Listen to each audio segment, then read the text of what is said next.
Hello, everybody. Okay. Yeah, I want to keep this train moving because with this kind of turnout, I do not want to make this run long. So I want to welcome everyone to the GMC September membership meeting. I'm Greg Marcus, President and CEO of the Marcus Corporation. Welcome back. Yeah. Yes, let's hear it. It is truly exciting to see such a large group in person again and together and seeing each other. I can already feel the energy. I think this is, as I said it to some people in an email earlier, this is better than tiles on a screen for sure. Today's meeting is the first in the past few years not offering a virtual option. So thank you for prioritizing your attendance. I appreciate it today, and I will pre-thank you for keeping coming.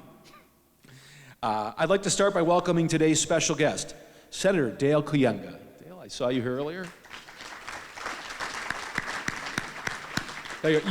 You're hard to miss.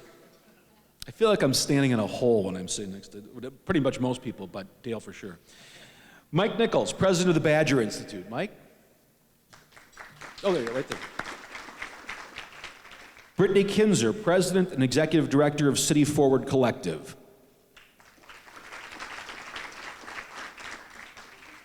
Brittany? Guy with a great name, Marcus White, President of the Johnson Foundation. New member, Steve Radke, VP of Government and Community Relations and President of the Northwestern Mutual Foundation. Oh, there you are, Steve. And new member, Ellen Sensky, President and CEO of the Milwaukee Public Museum. Soon to be the new improved Milwaukee Public Museum, right? Yeah, looking forward to that. Not to mention the speakers that will be presenting throughout the meeting. Let's get right into it by introducing our first guests, GMC members Vicki Martin, President of MATC, and Joe and Ellen Shikoda. Ellen and Joe Shikoda have lived in the city of Milwaukee for 50 years. Ellen Shikoda is an artist, and Joe Shikoda is the founder and CEO of Landmark Healthcare Facilities, a nationwide developer, owner, and manager of outpatient buildings. Ellen and Joe Shikoda founded and funded the MATC Ellen and Joe Shikoda Scholarship Program in August. Please welcome Dr. Vicki Martin and Joe Shikoda.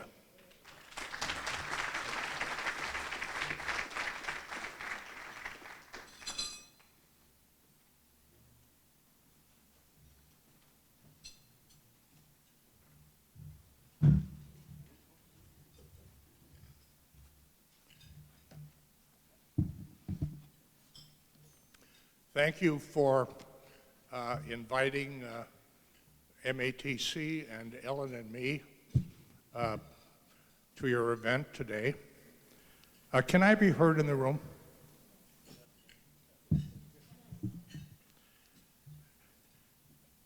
Ellen and I, about 25 years ago, began to discuss what we felt would be the most important charitable contribution we could make. And we are pleased that we are kind of late in our life in a position to provide financial support to MAT students who are trade and technical students. The foundation that we created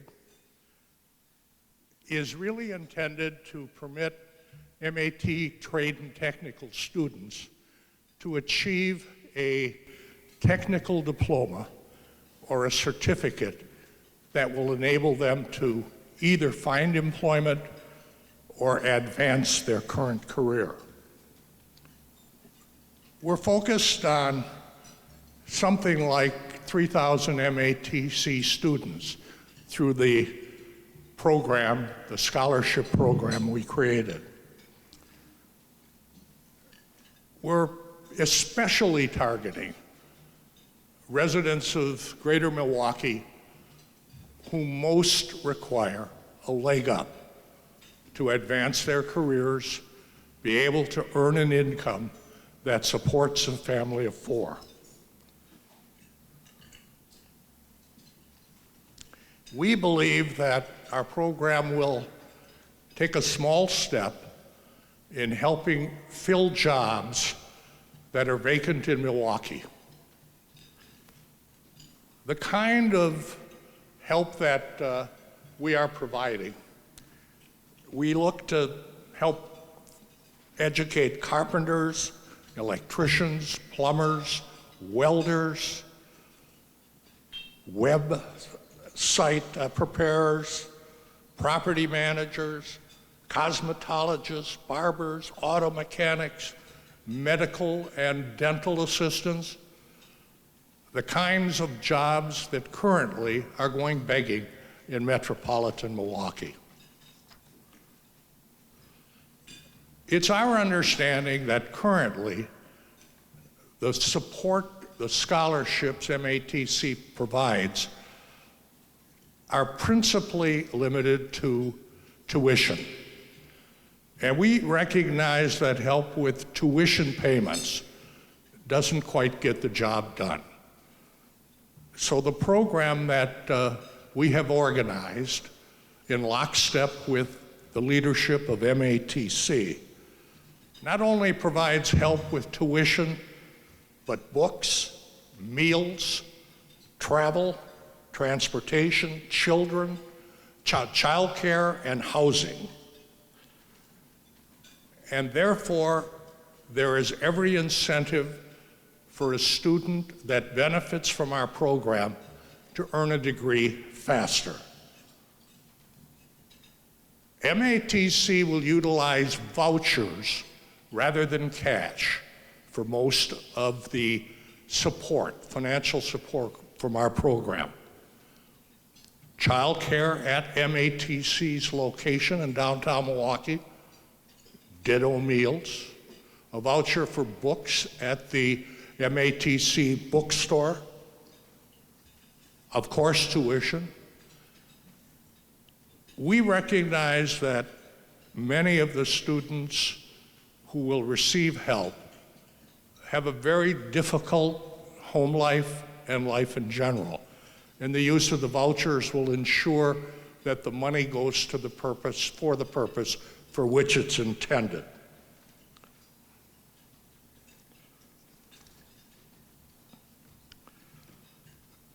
The limitations, the MATC district,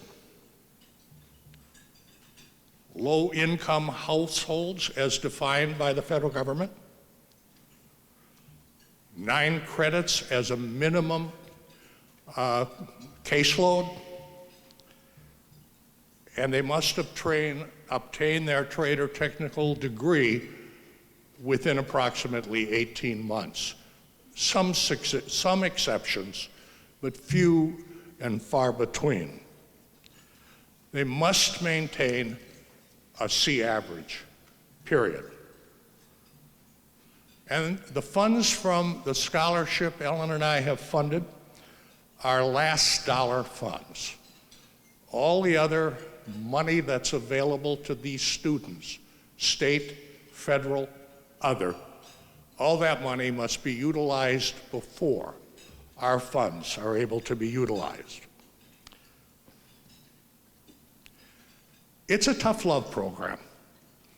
It's just that simple. It's intended to help students who work hard to help themselves. Colorblind and gender blind.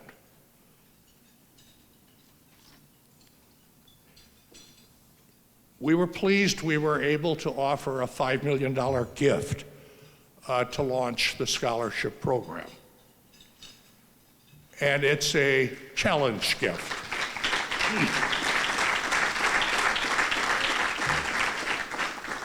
Thank you. It's a challenge gift, meaning that for every $2 we give, those $2 are dependent on someone else giving $1. And right at the get-go,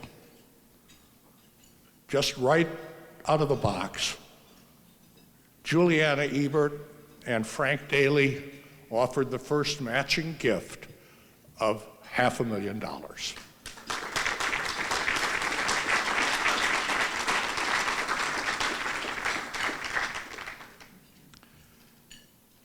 We encourage matching gifts of all sizes, and I've come to understand that some of the students at MATC have begun to make $100 gifts, and that's very special.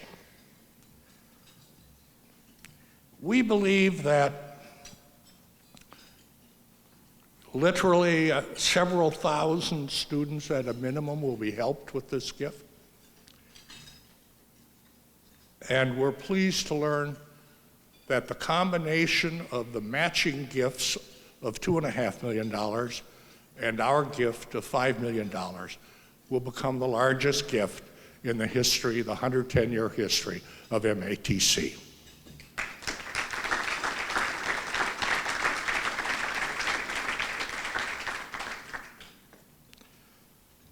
Our objective is to have a meeting between the unfilled jobs that need to be filled in this community and the citizens of our Greater Milwaukee community who most require help.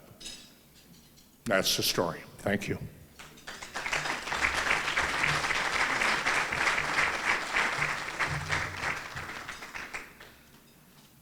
Well, good afternoon. It's so great to see all of you back here again.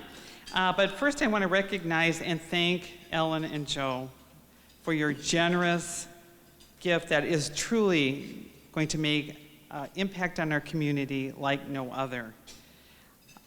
Thank you for your trust, your belief, and your confidence in the mission of MATC to educate and train those in our community for those jobs that right now are in demand by employers.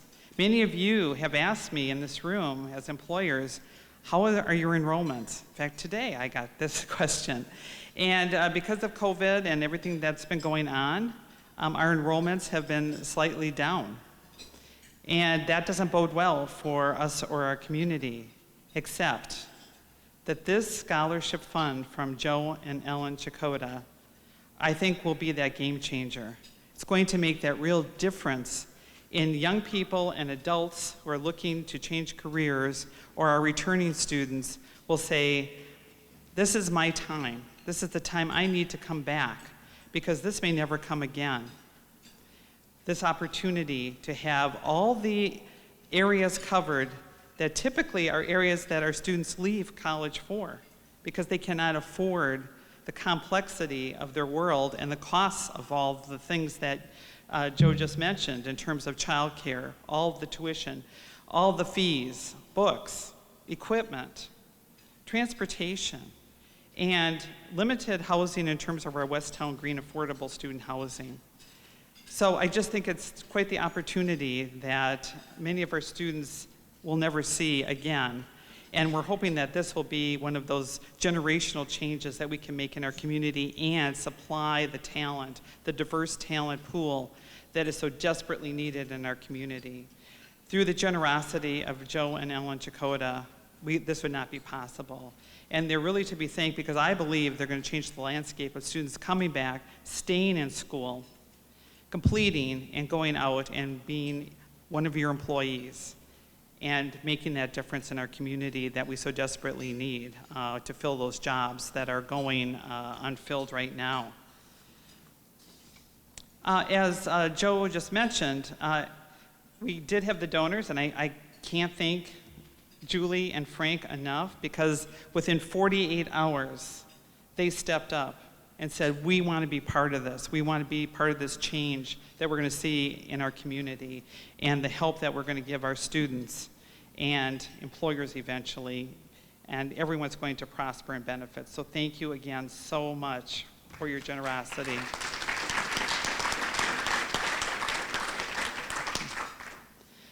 So when we had that in hand, we had 1.5 million that we could get started with. So it's a total of 7.5. We're going to get there with everyone's help. But right now we had 1.5 that we could start with, and we did not want to pass up the opportunity to start our students immediately. So what we thought is, let's start with our current students. Let's start with our students who are already here. Let's see if they'll take more credits. Let's see if they are eligible, they're qualified to participate, and we found over 100 students who said, yes, sign me up. I'm on this track, I'm on this path because of the generosity of the scholarship. So we've got these students who are ready to go. We are going to open up the window for brand new students who aren't current students, obviously, for our January term. So we're going to start applications in October. So we're pretty excited. We had quite a bit of interest from many of our students. Although we ended up with 100 that were qualified, we certainly had almost 700 to 800 students who were like, tell me more about this, I'm interested. So we can only imagine in our community what that will be. We know that the average scholarship award is going to be about 1,400, but we know it can go as high as a little bit over 9,000. And finally, our students, you can just imagine the excitement at our institution. I mean, even our staff was thrilled beyond belief. We had a lot of cheering and running down the hallways, just exuberant over this. So here's a couple quotes from those students who are part of this scholarship program. Here's one. This is helping me with my transportation expenses and meals at school. It is hard being on a budget where I have to ask, should I pay rent or put gas in my car to get to school? And another person said, this will provide extra motivation. It gives me hope that someone believes in me and is invested in my dreams. I will not let them down.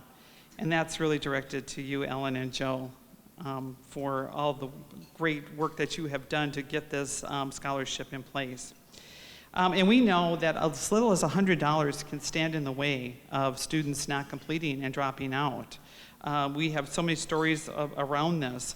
And so this scholarship will definitely help to build our skilled workforce through all of our collective efforts. So thanks again to Ellen and Joe, to Julie and Frank for your commitment, for caring deeply about our community and our students, and being visionaries, innovators, and pioneers to removing the barriers that our students have experienced for so many years and addressing our workforce challenges that we all face in our city. I'd like to, this is a famous quote that I've heard quite often, but I think it's apropos for now. George Bernard Shaw once wrote, some people see things as they are and say, why? And some people dream things that never were and say, why not? And I think that's what you've done here today. Finally, thanks to Greg Marcus and Joel Brennan for the chance to talk about this important program and the difference this is going to make for our city. Thank you all very much.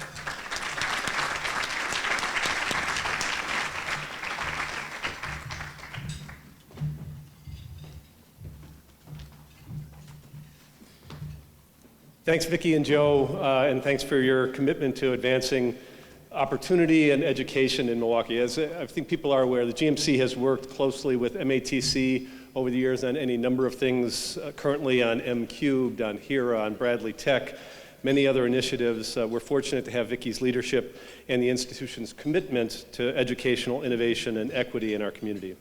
I'm just going to have a few GMC updates to share, including another special guest. But before I get to our newest special guest from the GMC, Greg did remind me that he overlooked one guest who's with us here today. He doesn't have a speaking role here today, but he is with us, Mayor Cavalier Johnson. It's great to have you with us, Mayor.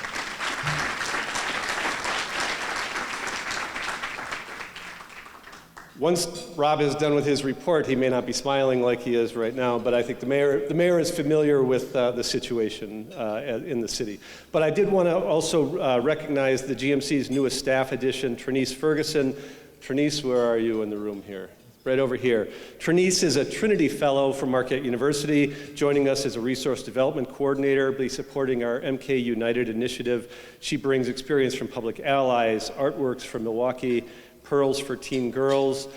She jumped right in last week. We had an off-site retreat, a day-long last week, down at Wingspread, and on her second day on the job, she jumped in like a veteran colleague. So we look forward to her fresh perspective and continuing the terrific relationship that we have with the Trinity Fellows and with Marquette University.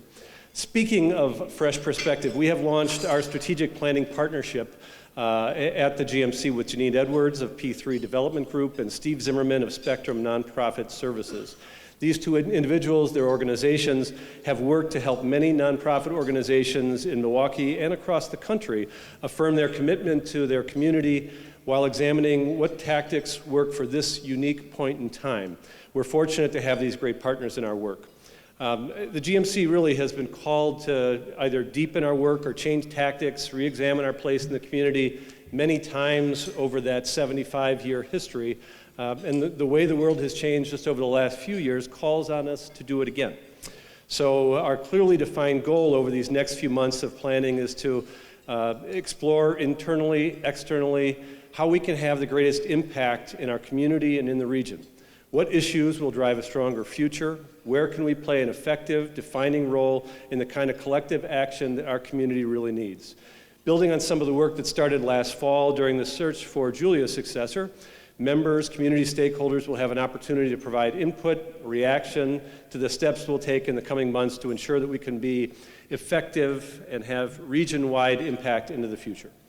At this point, nothing is much more important than the city's long-term fiscal outlook that Rob Henken will talk about in just a few minutes. But even as we explore those future priorities, we continue our effective work on the ground here in the community. The MK United Initiative continues to build toward the launch of the Appraiser Diversity Initiative. We'll talk more about that next month. Tomorrow, Scale Up will launch its 8th cohort of Spark, the accelerator designed for minority and women-owned businesses under $1 million. The new cohort consists of 21 companies, 18 of which are minority-owned, 18 women-owned, with an average of $165,000 in annual revenue. Members can meet the newest cohort at Wantable Cafe on Wednesday evening. Elizabeth Szynski, I think, is here and can provide more details, and you can RSVP at scaleupmilwaukee.org. Now we're going to have one more brief presentation before we get to some table discussion. I'd like to introduce my colleague Maggie Dowse, who directs our innovation and talent efforts, to talk about some of the work that's going on there. Maggie?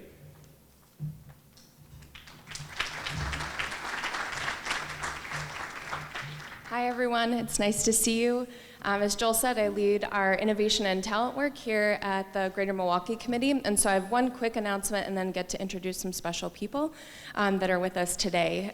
You'll see up on the screen our Forward 48 program, which is a collaboration with the Hone Group. We've got Ian here. You can pester him later with questions too. We're going into our 5th cohort. Applications are open. We're incredibly excited to be expanding into Madison and Green Bay for this cohort. We recognized the importance of the experiential learning and the deep connections and relationships that were being built amongst our Milwaukee participants and rising leaders, and realized how much potential there was to connect beyond even Milwaukee. So we're really looking forward to this cohort. We have some amazing faculty. Some I think are here in the room, and we always appreciate their commitment to the leaders that are developing here in our region. And also just a thank you to all of our alum that have gone through the program. Because they are so active and so committed to making change in Milwaukee, that is what keeps powering this program forward. We know that there's a real need for it. So on to our, speaking of amazing talent here in Milwaukee, some of you might be aware that the GMC has helped support sending leaders to Harvard Business School's Young American Leaders program, I think now for the last about 5 years. And it's been really an impressive and amazing learning experience on a national level, where we have an opportunity to connect with other peer cities from across the United States.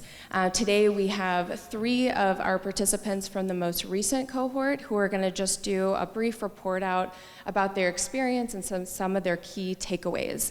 So I'll introduce our guests that we have today. We have Lauren Feaster, CEO of Professional Dimensions, Paula Phillips, Director of Equity Operations for Milwaukee County's Office of Equity, and Francesca Micah Wagner, the Executive Director of the Hispanic Professionals of Greater Milwaukee. So I'm going to have these amazing ladies come up here and take it away.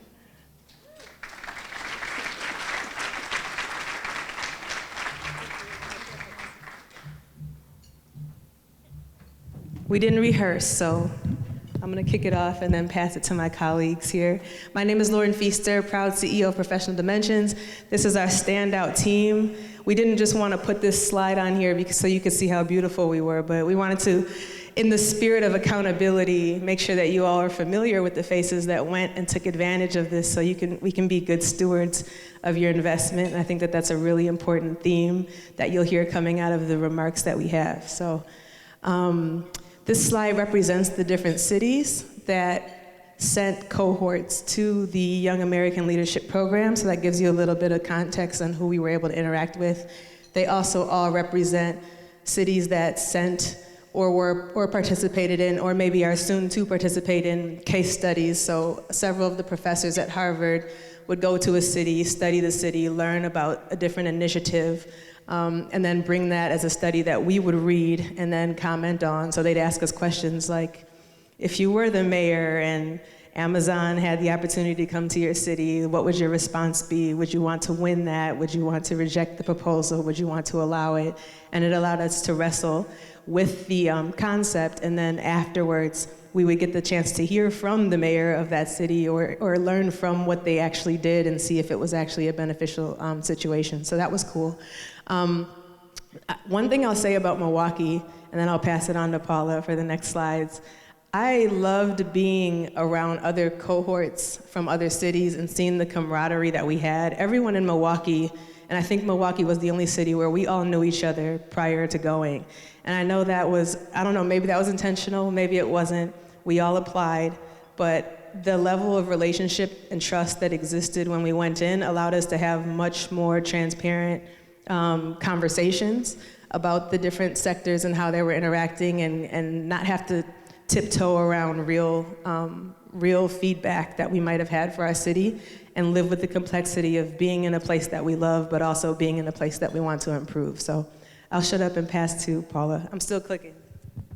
Thank you. You can take it to the next slide. So if you go back at just that idea that we are not alone, so there are places that I think we often think about, whether it's San Jose, Boston, Miami, all dealing with a lot of the same workforce issues, rising cost of housing, similar things that we're all trying to solve for. So it was very helpful. Sometimes I think that we get in rooms and can talk about some of the deficits with Milwaukee, recognizing that these are urban issues post the recession in 2011 that we're continuing to deal with across the nation.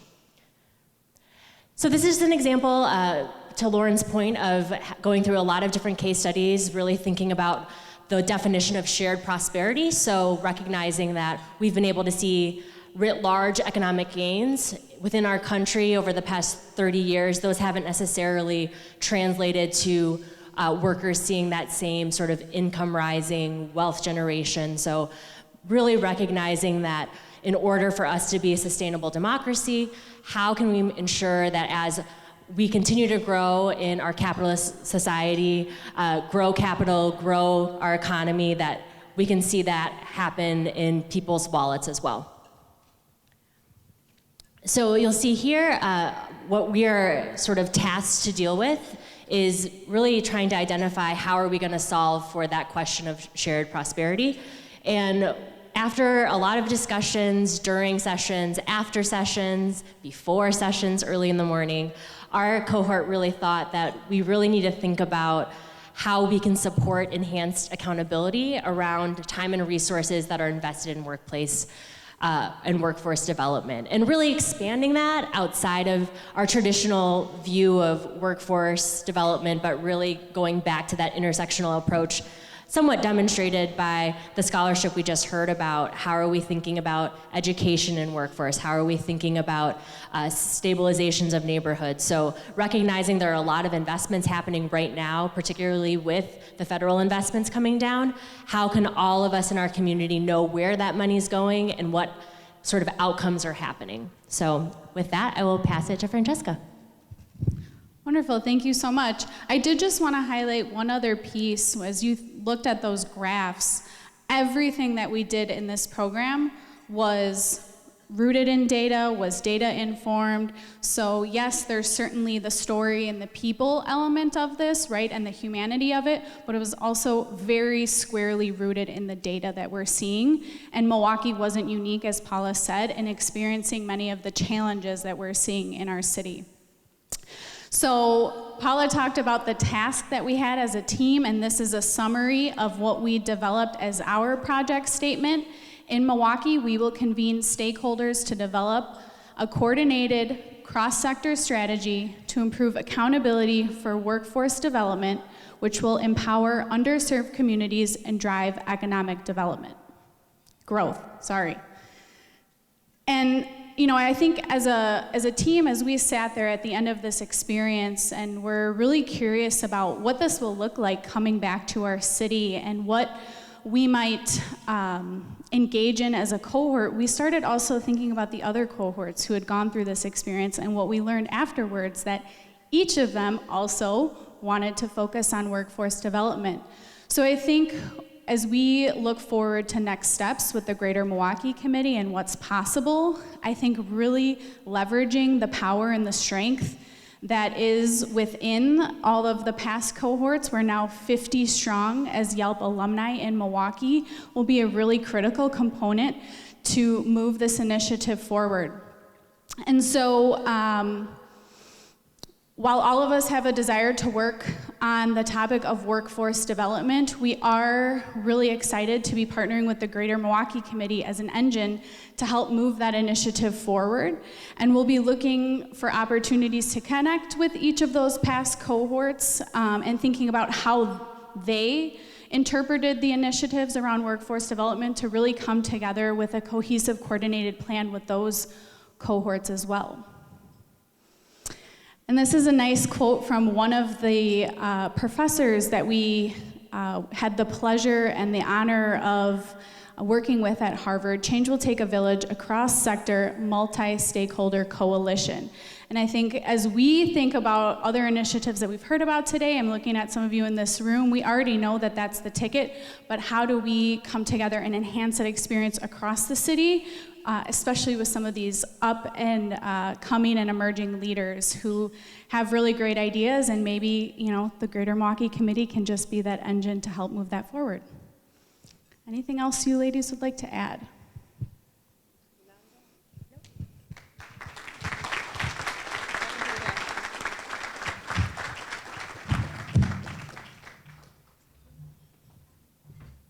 Thank you. And so what we're going to do now, I think as we always do, we try to smush too much into a short period of time, but we have, Greg said, this is the first time we're not doing any virtual option, and part of that is I think sometimes we lose the richness of conversation. And so what we're going to do for the next 10 or 15 minutes as we get Rob ready to go here is just to have conversations at your table. It can be about the discussions that we just had. There are a few plants in the audience, people who are doing innovative things, especially around education in Milwaukee, so they can start the discussion. But let's have that kind of rich discussion that we appreciate and that we've had too little of over these last few years, and just enjoy that time together while we get Rob ready to go. So you're on your own for the next few minutes.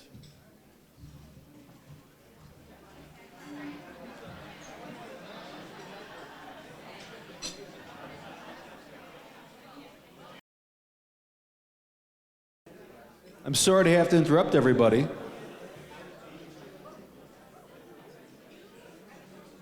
Apparently, I have no ability to do that.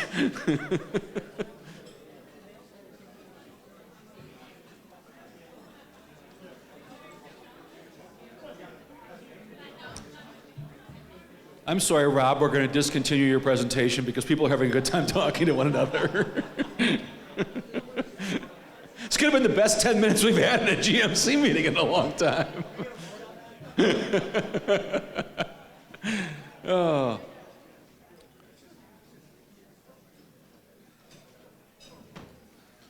I like how hard it was to wrap this up, because clearly this was a successful plan. And I know I learned something sitting at my table. I'm sure that everybody learned something, and that's what we want. We want some take-home value. So you have a reason to come here. So we'll do more things like this. I'd like to introduce today's keynote speaker, Rob Henken, president of one of our community's premier institutions, the Wisconsin Policy Forum. For the past 15 years, the GMC's worked closely with Rob and the Policy Forum on assessing the fiscal condition of the City of Milwaukee through a series of reports. These reports, quite a few commissioned by the GMC, analyze aspects of the city's fiscal challenges, including revenue streams, pension obligations, sales and property taxes, and revenue sharing. Due to these challenges, The City of Milwaukee's budget has reached a critical point in not being able to provide essential and basic services in the very near future. Services like snow removal, streetlights, education, and safety. I mean, think about that. Think of the investments we've made in our community in the last number of years. Great investments, really important investments. It's like you just took on a gigantic remodeling project in your house and then said, I'm just not going to take care of the foundation. That doesn't even make any sense. We've got to take care of the foundation to preserve the great investments we've made.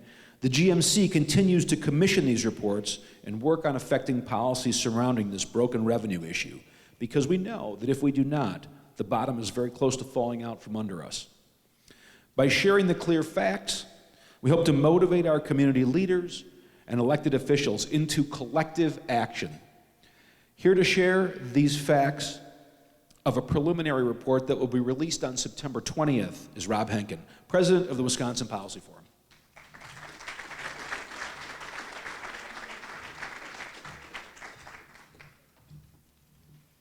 Thank you very much, Greg. Thanks to all of you for this terrific opportunity. Former Mayor Barrett once introduced me at an event as Milwaukee's buzzkill. So I wear that hat proudly in some respects, and I hate to imagine what Mayor Johnson is going to be calling me after today's presentation. But no, seriously, I so appreciate the partnership that our organization has had with the GMC. There is a need for our business and civic leadership in this community to just look objectively and carefully at the finances of our local governments here in southeast Wisconsin. So much of what you are trying to accomplish, so much of what our community is trying to be, is predicated on the fundamental ability of our local governments to provide these vital services. So thank you again for this opportunity. Unfortunately, I will live up to that moniker, but we'll see the extent to which you think that I do so. So let's get right into it. Let me just give you a little bit of background first. So I actually came to the forum in 2008. And that was a time when it was Milwaukee County, not the city of Milwaukee, that was on the precipice of some real fiscal turmoil. And part of the problem in those days at Milwaukee County was that there was such political disagreement between the county board and the county executive that people couldn't even agree on the fundamental facts. There was disagreement as to whether the county even had a financial crisis. And so we decided to take a close look at the county. We did a big report in 2008. The city was next in 2009. Vicki remembers, we did MATC, I forget the order, I think you were fourth. MMSD and the Milwaukee Public Schools, we saved the best for last.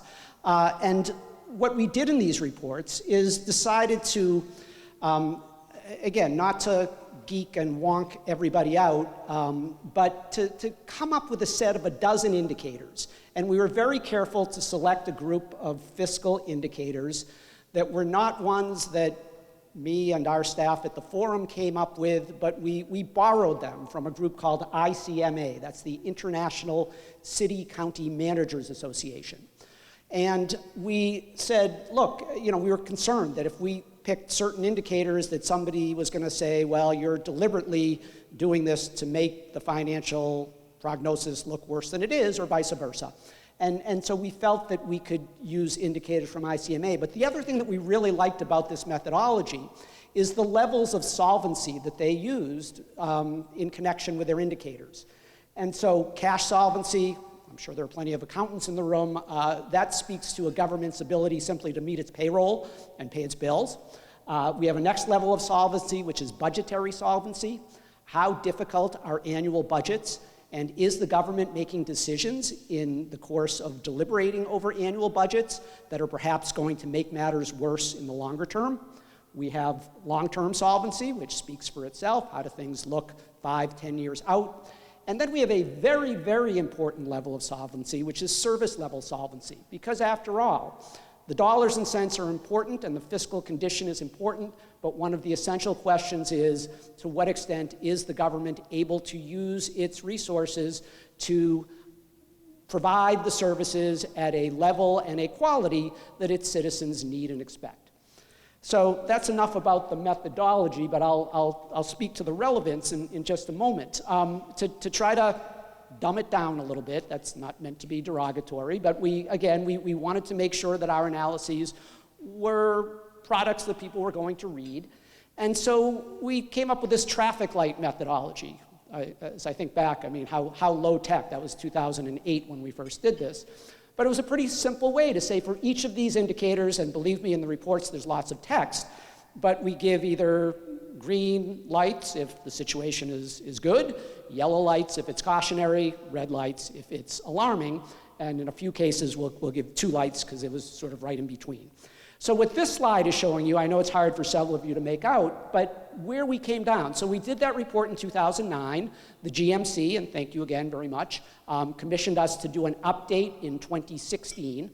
And this shows you what we were saying. A lot of the things that we were saying in 2009 and 2016 are things that we are going to be saying in this new report, which is coming out next week.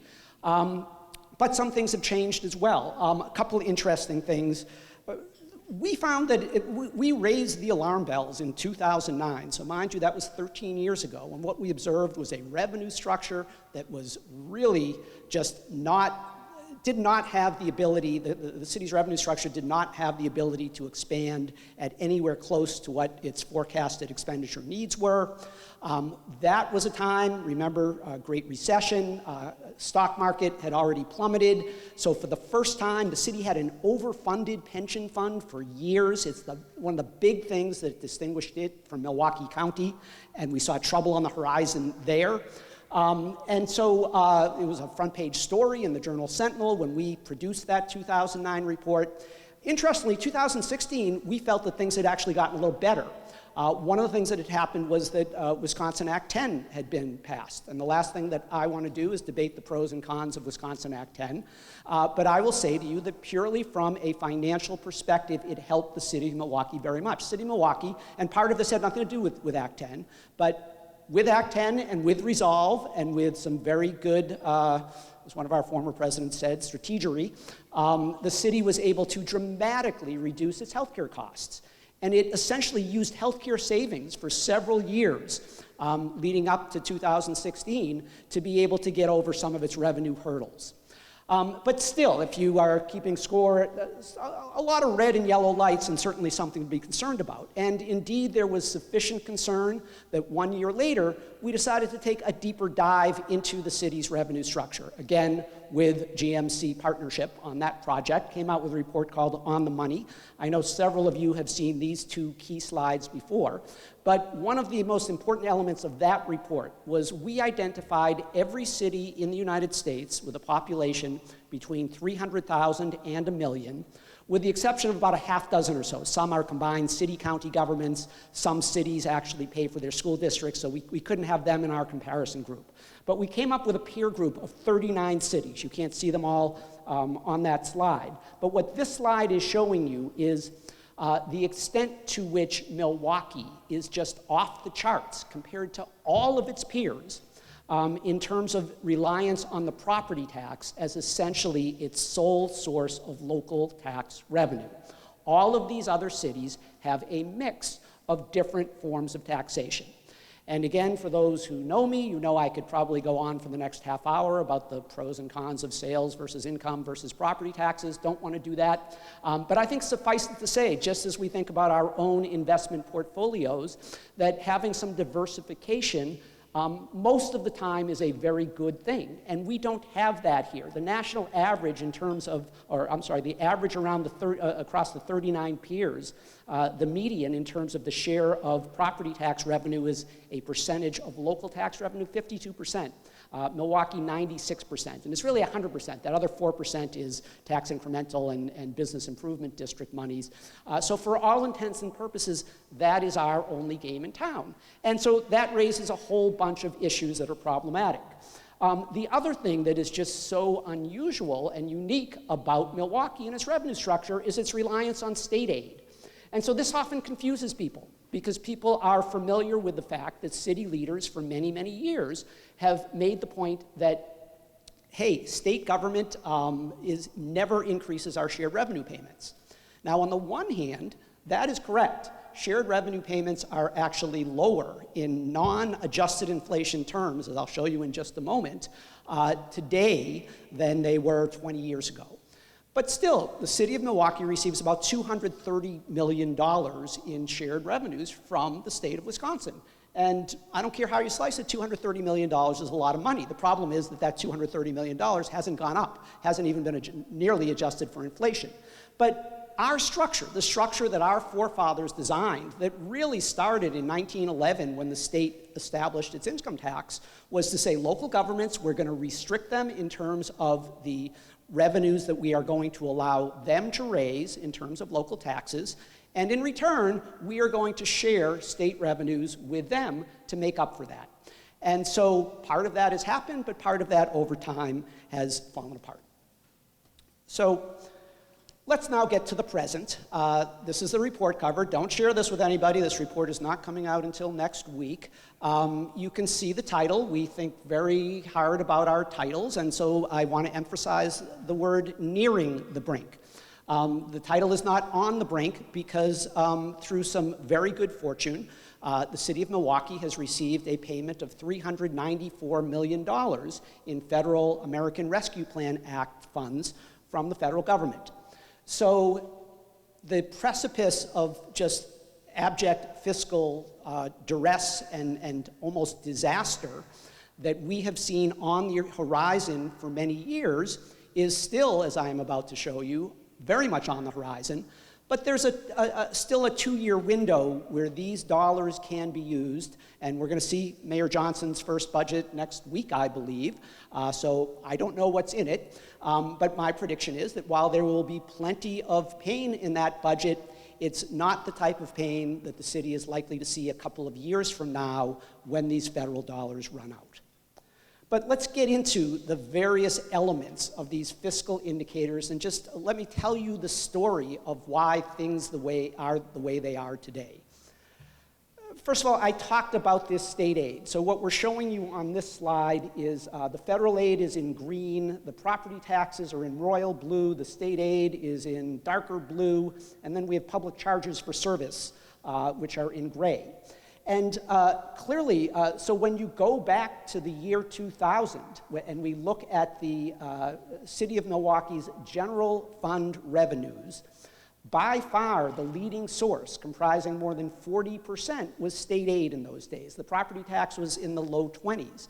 And you can see how over the 20 years, as a result of the fact that both the state aid has essentially stayed the same, the property taxes have increased, that now property taxes, that light blue, have overtaken the state aid in terms of share of the city budget. Another thing worth noting is the extent to which service charges have gone up. That is another one of the only things that the city has had at its disposal in terms of generating at least inflation-adjusted revenues year after year, and indeed those service fees, snow removal fees, and so forth have gone up. The green line, you see the huge spike in the green line in 2020, and that is the beginning of the federal pandemic relief dollars. So this is the picture of a revenue structure that has undergone some dramatic transformation over the past 20 years as a result of the factors that I've described. Now, again, we have a system here where we make our municipal governments, and in particular our big cities, very reliant on the property tax. We limit the growth in state aids, and in fact that growth has been non-existent, but what about the property tax? Well, many of you know that there are also restrictions on property tax levy growth, and annual increases in the property tax for operating purposes are tied to the rate of increase in net new construction in a community. And there are lots of reasons why tying those two together makes sense as a protection for property taxpayers. And indeed, one of the central accomplishments of our state legislature over the past decade has been to dramatically lower the property tax burden for Wisconsin citizens. And that's a good thing. It's a thing that the Wisconsin Policy Forum does a report on also every year. But you also have to ask the question when you're looking at local governments, at what cost? So by tying this to net new construction in a city like Milwaukee that is not seeing large increases in net new construction. So the light blue here is Milwaukee annual increases on a percentage basis in net new construction. The blue is the state average. So you can see we're below the state average, but regardless, those are small numbers. That has given essentially City of Milwaukee in typical years anywhere between 1.5% and 2% growth in the property tax levy to stay within those property tax levy restrictions.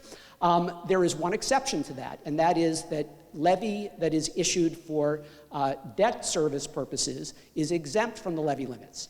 And so we have seen actually property tax rates in Milwaukee going up higher than that rate of net new construction because of the ability to also layer on for debt.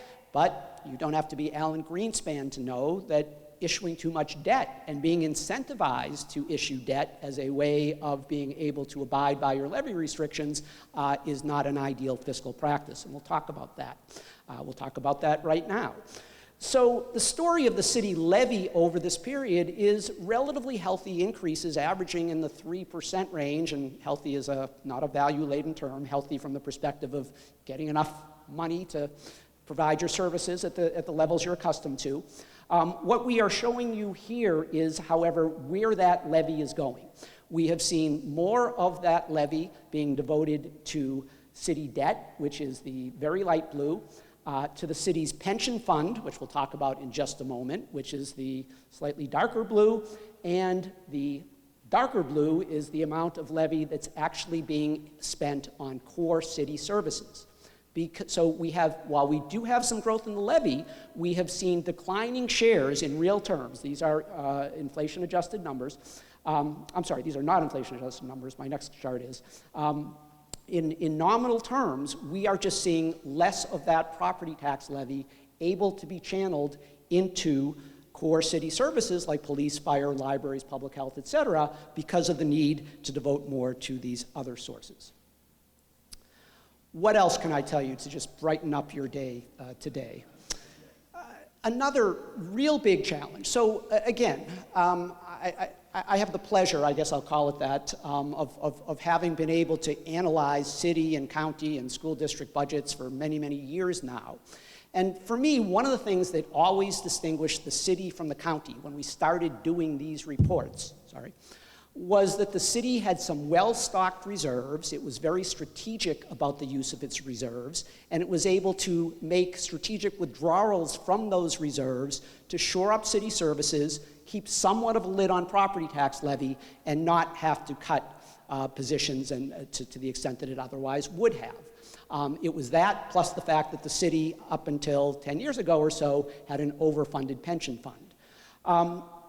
The tax stabilization reserve, again, was used by the city as year after year after year, these revenues failed to grow, not only at the pace of inflation, but really not at all, these key revenues, and particularly the revenues the city had at its disposal to fund key city services. The city was able to lean on its tax stabilization fund reserve as a means of, again, preserving those services, somewhat keeping the lid on the property tax levy. As you can see, as recently as 2017, that reserve that year was about $82 million, and the city tapped into it for $27 million, and that year's budget did not contain devastating service cuts, in part because of that. But your reserves only last as long as your ability to replenish them, which has become more and more difficult over the years as the city has struggled. Once those reserves obviously go down to zero, your ability to tap into them in your annual operating budget goes away, and you can see that's exactly what has happened, to the point that compared to the $27 million withdrawal in 2017, when there was about $82 million before the withdrawal in the reserve, that was down to $4 million in 2022, and that TSF now has about $15 million in it. So that's another real challenge, because those dollars are directly impacting the city's ability to provide core services. Bottom line, seem like a broken record here, but just less money for core services at the city. And that really starts to speak to this issue of service solvency. Clearly there is a need for increased efficiency, and clearly lots of steps have been taken. And this is, these bars are adjusted by inflation. But you can see the extent to which the money available for general city purposes has declined in real terms over the past 2 decades, and you can also see how the increased share of revenue that is coming from charges for services here, and so on. So less money for core services. All the major functions are taking a hit. Now, for many, many years, the ultimate goal of city policymakers was, to the greatest extent possible, to try to spare the police department. So to the extent that there had to be budget cutting to accommodate these revenue challenges, oftentimes the hope was that you could get by with some smaller cuts in other areas. We can see that has changed over the past couple of years because of the extent of the problem and the structural gap, that essentially we're showing you public safety, general government, public works, culture and recreation and other, but each has taken hits in real terms over this period. There have been major workforce cuts. We've seen a reduction of about 1,000 city positions over the past 2 decades, since 2000. And there too, there was an effort to try to preserve police department positions for many, many years. But we can see here that police positions have been cut, particularly in 2 of the last 3 city budgets. But overall, a reduction of about 1,023 positions. So that gives you sort of the story for what's been happening. I wish I had a better story about the future, but again, I think our foremost observation, and now having looked at this for a 3rd time in over a 13-year period, is the extent to which the assets that the city once possessed that could help it get through some really difficult budget challenges outside of this new infusion of federal ARPA money have essentially gone away. And it's because some of these liabilities now are growing to the point that they are becoming suffocating in nature. So this is showing you the city's once upon a time overfunded pension fund that now has a liability, an actuarial liability of about $1 billion. Is that because there were any changes in pension benefits? No.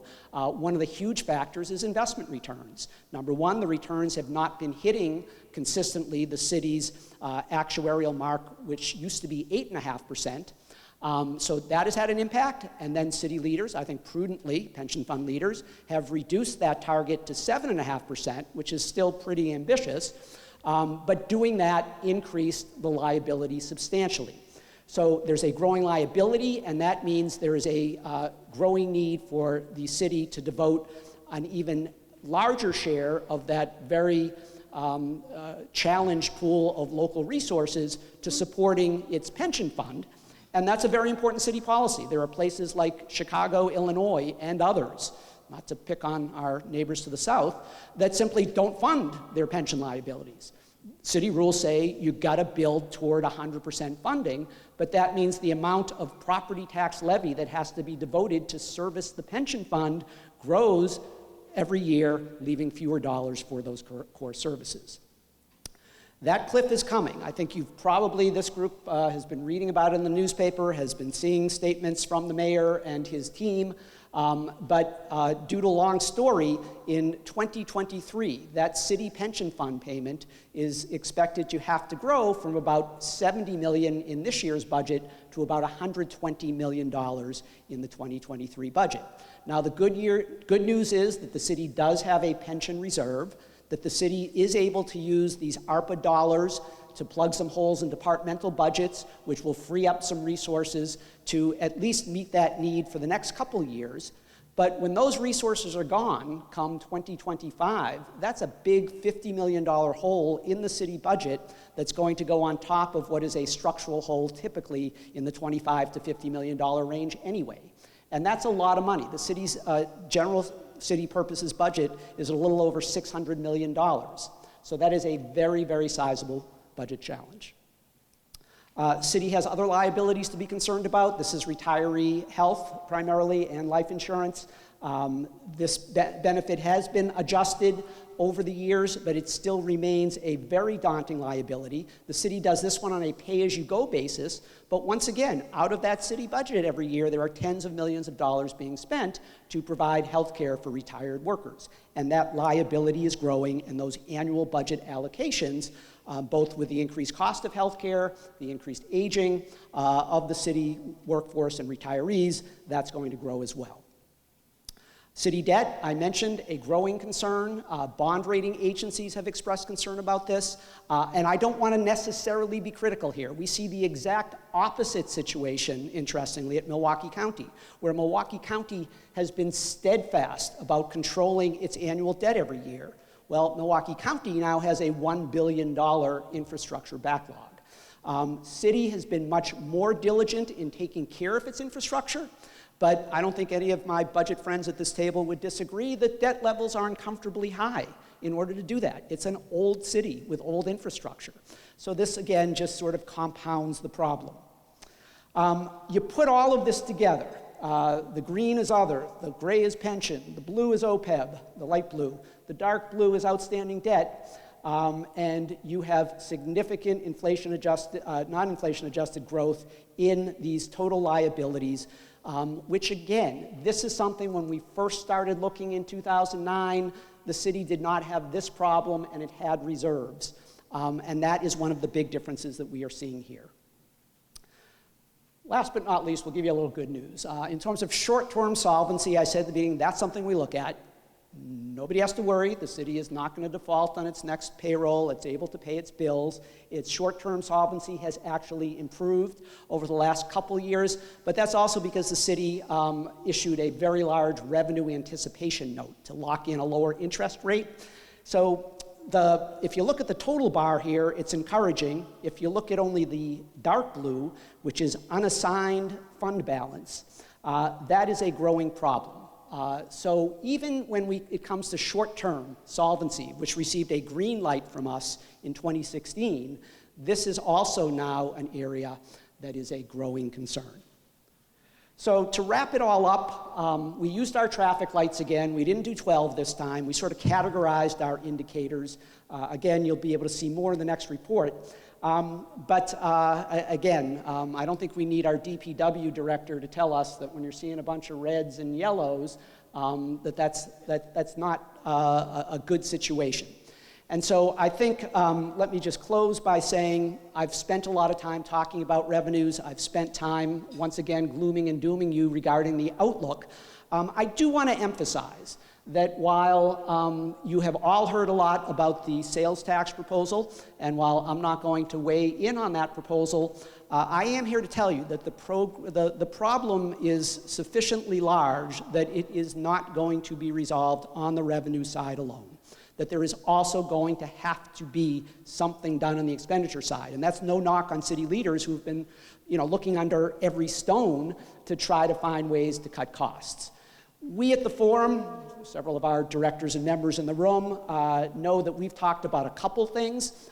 We have Senator Kuyanga, whose leadership on this issue is phenomenal. Solving this pension problem in the long term and using this as an opportunity not only for the city but for the county to try to, over the much longer term, for my grandchildren, to get our arms around this pension mess for both the city and the county is paramount. A very promising potential opportunity to do that is to convert new employees into the Wisconsin retirement system, which is extremely well funded. It will take many, many decades to then eliminate these pension liabilities, but it could be a start.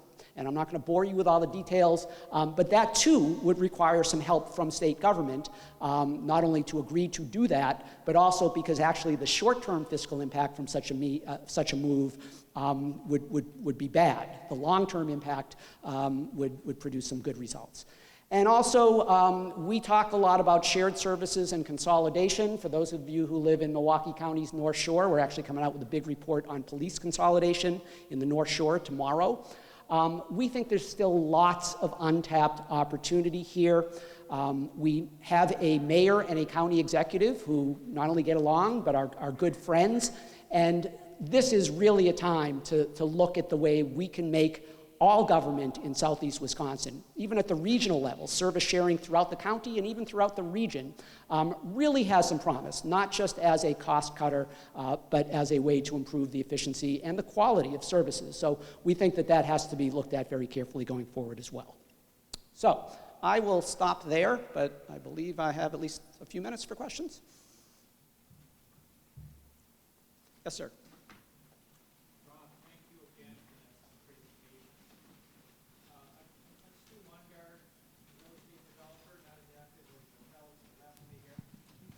But one of the questions that we had is if revenue cannot solve it by itself, if we do encourage more development that can be filled,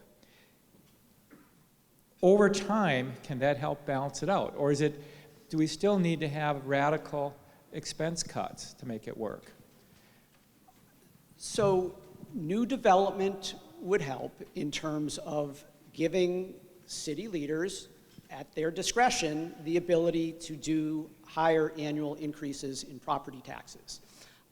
It's just the new development. So the increase in value that we have in properties that we have seen since the pandemic, that really isn't impacting the cap. It's only the new construction. So Stu, yes, new construction would have an impact. Now there's still, hey, okay, if we have growth in new construction of 5%, are we comfortable raising property taxes by 5%?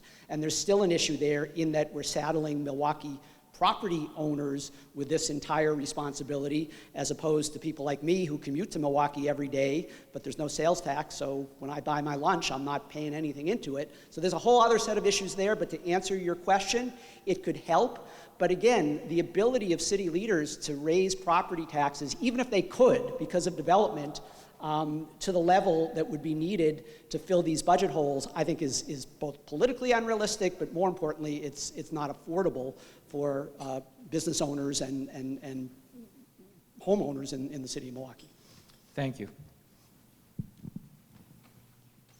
Dan. Rob, I think you said one is to remove all sharp objects from the table before you spoke. It would have been. Anyhow, getting to shared services, what do you see are the most potential? On Lake Drive, I'll see a county sheriff's car, and I'll see city police cars, all policing the same area. Where would be the most likely cost savings from shared services without merging Milwaukee into Milwaukee County? That you see the low-hanging fruit. What are we not doing? Yep. So it's a great question. You know, the unfortunate answer is the ones that I think would yield the greatest savings are the ones that are going to be most politically difficult to do, and arguably citizens may not want to do them. So police and fire are the two, and clearly, and County Executive Abele made some efforts to try to merge some Milwaukee County Sheriff and Milwaukee Police Department functions, and that didn't go very well, and there are lots of legitimate reasons why that was not supported at the time. So police and fire, public works would be one, but public works does not have as much property tax levy in either government. So we happen to believe, and we've been talking already to city and county leaders, back office services would be a good place to look. Everything from fiscal and accounting and payroll and benefits administration and procurement, et cetera. We have two big governments doing that. Could some of those be merged? Public safety dispatch is another one that we have talked about, and public health is another one. And I don't want to present that as a panacea either. I get really more excited talking about service sharing from the service level benefits and just the general efficiencies than the budget to budget dollar savings, but now's the time.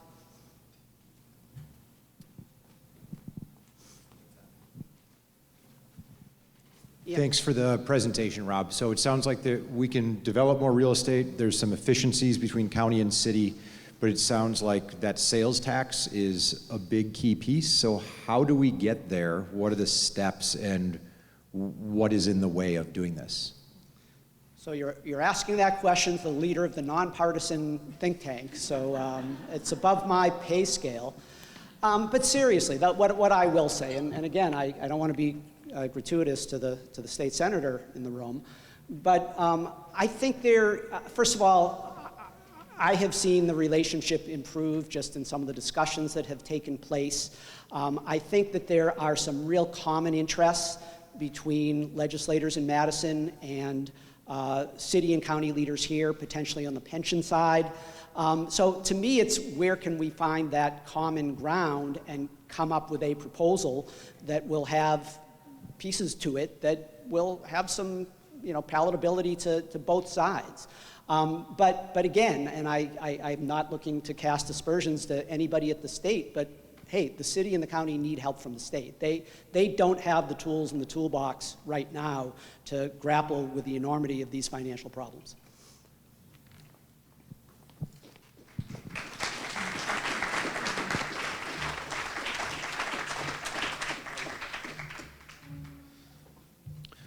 Thank you, Rob. And by the way, Stu, to your point, as someone with a big real estate investment as well, if we don't figure out how to take care of our basic needs of our community, like crime and keeping the lights on, no matter how much we build, there'll be no one to actually occupy those places. So we must figure this out, and let's do it while we have the time, not when our backs are to the wall.